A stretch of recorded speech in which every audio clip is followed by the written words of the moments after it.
The summit of the dreaded Druid Mountain was home to a vast field of beautiful flowers and its lord and guardian, the demon buck.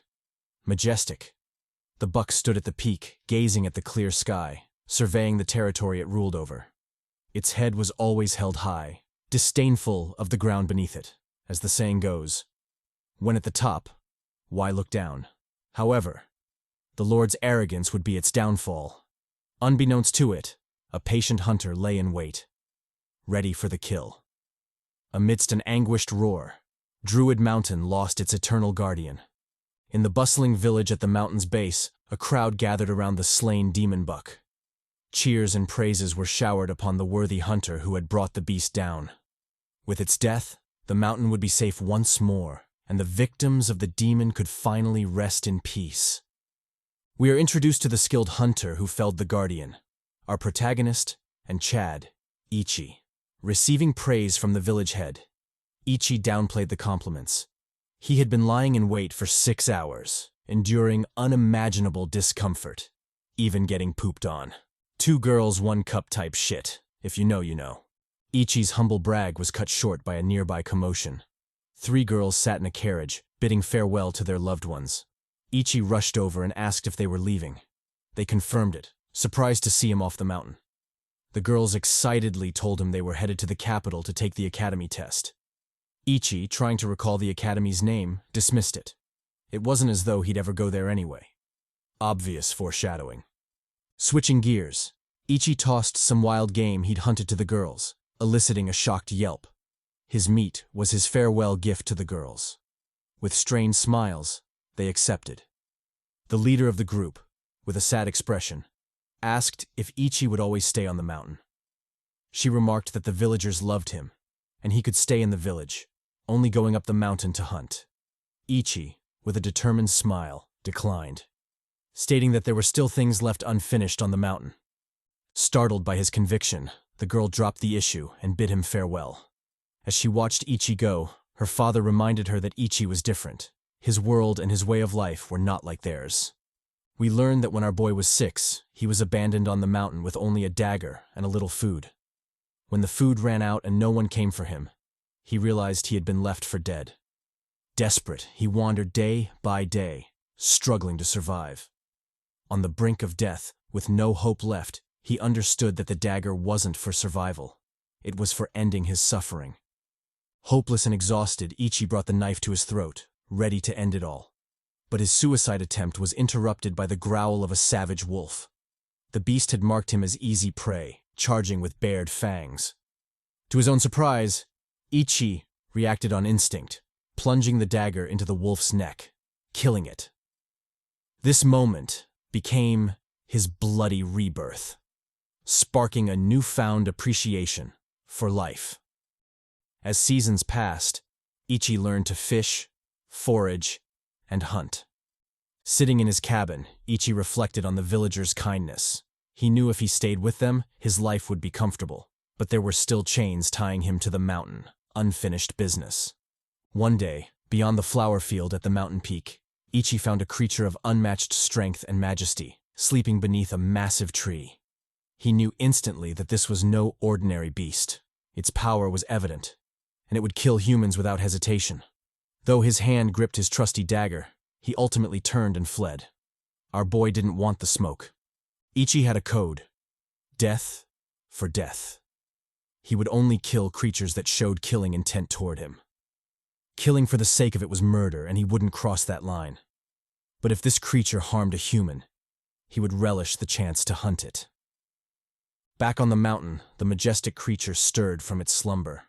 Rising to its feet, its massive form, an amalgamation of mysteries, radiated an immense aura. Its head was covered by long, dense hair that fell to its knees. Its body was cloaked in thick, dark feathers that absorbed light, and 3 distinct tails, reminiscent of a phoenix's, hung from its back. The creature cracked an evil smile, sensing the arrival of troublesome gnats. Back at the girls' carriage, the driver suddenly stopped. The girls, worried about missing their train, asked why. He informed them there was a magic warning ahead. Perking up at the mention of magic, the girls rushed to the window, eager to see. If magic was nearby, That meant witches were too. Not going to lie, I actually zoomed in on this panel. I'm so down bad. At the summit, a lone figure stood atop a tree, effortlessly balancing. Draped in a unique robe and a large witch's hat, the figure exuded beauty and wonder. She was Descaris, the abyssal witch and our first waifu. Gazing at the Druid Mountain summit, she spoke to a floating mirror beside her, reporting that she had located their target. Uroro. A voice from the mirror asked if she was sure. Without bothering to confirm, Descaris leapt from the tree, signaling the start of her hunt. Back in the void of mirrors, we meet the voice. Moangold, the Aureate Witch, and our second waifu. She instructed the other witches to evacuate the villagers and set up a protective barrier. The operation was crucial. Descaris had to acquire the Uroro magic, which couldn't be allowed to roam freely any longer. In this world, we learn that magic, called magic, is alive. The first contact with magic came long ago, when a blob of water issued a trial. If the witch could drink every drop, the magic would grant mastery over water. Many other magics followed, each with its own trials, granting mastery over different elements. Witches, who overcome these trials, are revered throughout the world. At the mountain's foot, witches worked tirelessly to evacuate civilians. They levitated carriages with powerful magic, setting up layers of protective barriers. On the summit, a grand battle between monsters was unfolding. In that battle, the bizarre Magic Uroro disdainfully mocked Descaris. Teasing her, he asked if she was a stalker for always chasing him. With a somber tone, Des told him to die so she could acquire him, calling him an egotistical maniac. Uroro, blocking her attacks with ease, issued her a challenge. He revealed his beating magical heart, teasing Des to stop it if she dared. Rising to the occasion, Des charged, sword in hand, chanting a spell to pierce through all.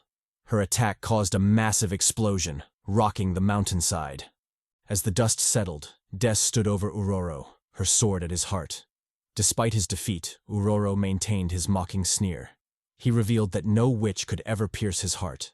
Suddenly, he lunged at her, catching her in his claws, mocking that no woman could acquire him. But then, footsteps approached, drawing their attention. Our boy, dressed in wolf hide, dagger in hand, shocked them both. Uroro asked who he was, and Ichi simply replied, "I'm a man." Realizing what he meant, Uroro launched a devastating attack, but Ichi dodged, trapping Uroro in a pit snare. Taunting him, Ichi prepared to strike. Uroro, visibly alarmed, tried to calm the situation, but Ichi, chanting his code, "Death for death," slashed at Uroro, piercing his heart. Amidst Uroro's anguished screams and the intense light, the Magic vanished, leaving Ichi in a witch's hat and majestic attire modeled after Uroro's former appearance. Ichi, shocked, freaked out. Des, sneaking up on him, pointed her sword, ordering him not to move. Instinctively, Ichi slashed at her, cracking her barrier, greatly stunning her. Vexed, Des shouted at Ichi, warning him of the danger he was in. She instructed him not to cast any chants. Ichi, still confused, asked what she meant by chant.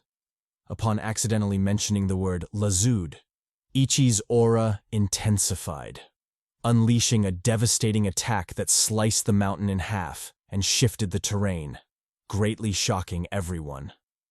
Dude has that dog in him. We learn that only witches have the aptitude for magic, and men are generally unable to acquire magic. But in this impossible situation, a miracle occurred. Ichi, against all odds, had acquired Uroro's power.